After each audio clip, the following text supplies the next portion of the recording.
Daniel 1. Daniel training in Babylon. In the 3rd year of the reign of Jehoiakim, king of Judah, Nebuchadnezzar, king of Babylon, came to Jerusalem and besieged it. And the Lord delivered Jehoiakim, king of Judah, into his hand, along with some of the articles from the temple of God. These he carried off the temple of his God to the Babylonians, and put in the treasure house of his God. Then the king ordered Ashpenaz, chief of his court officials, to bring into king's service some of the Israelites from the royal family and the nobility. Young men without physical defect, handsome, showing aptitude for every kind of learning, well-informed, quick to understand, and qualified to serve the king's palace. He was to teach them the language and literature of the Babylonians. The king assigned them a daily amount of food and wine from the king's table.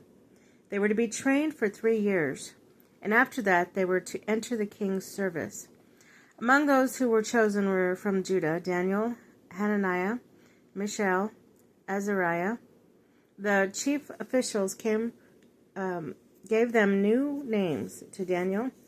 He named Belteshazzar,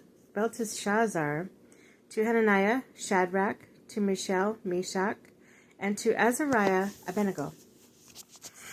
But Daniel resolved not to defile himself with the royal food and wine, and he asked the chief official for permission to not defile himself this way.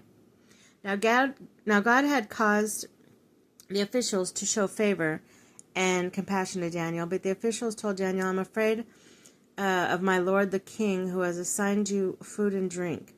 Why should he see you looking worse than the other young men your age? The king would then have my head because of you."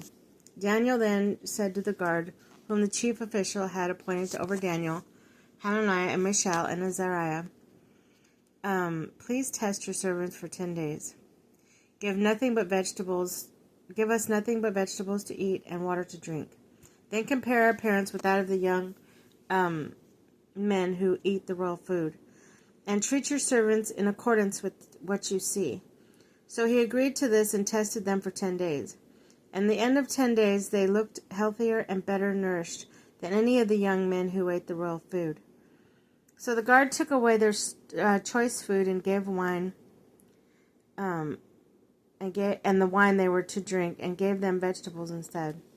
These 4 young men, God gave knowledge and understanding of all kinds of literature and learning. Daniel could understand visions and dreams of all kinds. At the end of the time set by the king to bring them to his service, the chief officials presented them to Nebuchadnezzar. And the king talked with them, and he found none equal to Daniel, Hananiah, Mishael, and Azariah. And they entered into the king's service. In every matter of wisdom which the king questioned them, he found them 10 times better than the magicians and enchanters in his whole kingdom. And Daniel remained there until the 1st year of King Cyrus.